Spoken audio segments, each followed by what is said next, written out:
بيسان تيتي أبدي مال قبضة أنا أبدي أمتاتي تربي قفانين جرادة درورين سرينجي واتك لبون جلالين بات قبومان باتي لبو بشان نمات دونوف جيجا حق أسابة كينيا غرغراني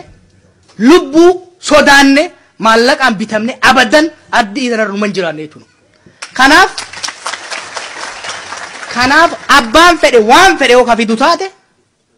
Oromiyaa keessaa isin bahu ummata kiyyarraa isa takku takkan fagaadhu dhugaa ummata keenya haqa ummata keenya karaa dhugaatiin tarsiimoodhaan qabsaa'uu itti fufna mootummaa isin abdannu nama biraa tokko abdannu isin ummata keenyaa fi rabbii nu kalaqe qofa abdanna jechuudha kana ammoo hojiidhaan mirkaneessinee jira kana hojiidhaan mirkanaa'ee jira jechuudha ummanni keenya godaannisa waan qabuuf hoggana isaa jala dhabamsiisuun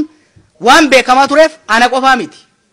abbaan fedhe waan tokko yoo biyya san balatti buusuu barbaade malee hoggana Oromoo tokkotti bu'a jennaan balaa guddaadhaaf buusuu ta'a ummanni keenya gaachanni keenya ummata Oromootii fi rabbii Oromoo qofa jechuudha kana achitti wanni abdannu sin jiru wanni sodaannullee takka hin jiru jechuudha